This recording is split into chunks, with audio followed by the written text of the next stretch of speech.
to use dirty language against God or religion. Blasphemy.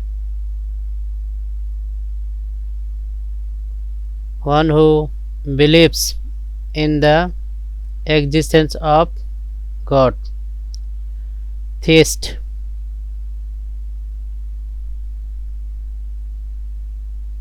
One who has narrow religious views.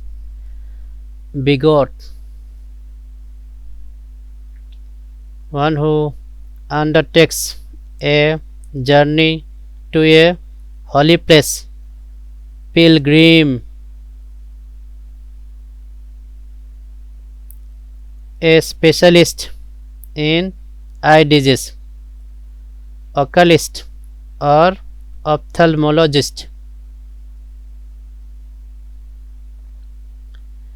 A doctor who treats skin disease. Dermatologist.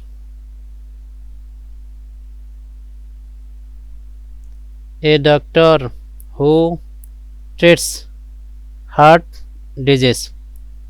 Cardiologist.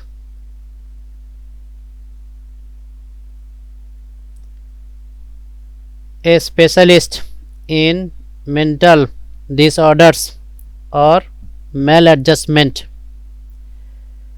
Psychiatrist.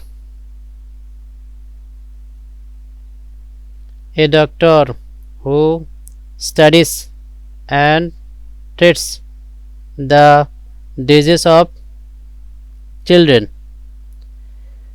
Pediatrician.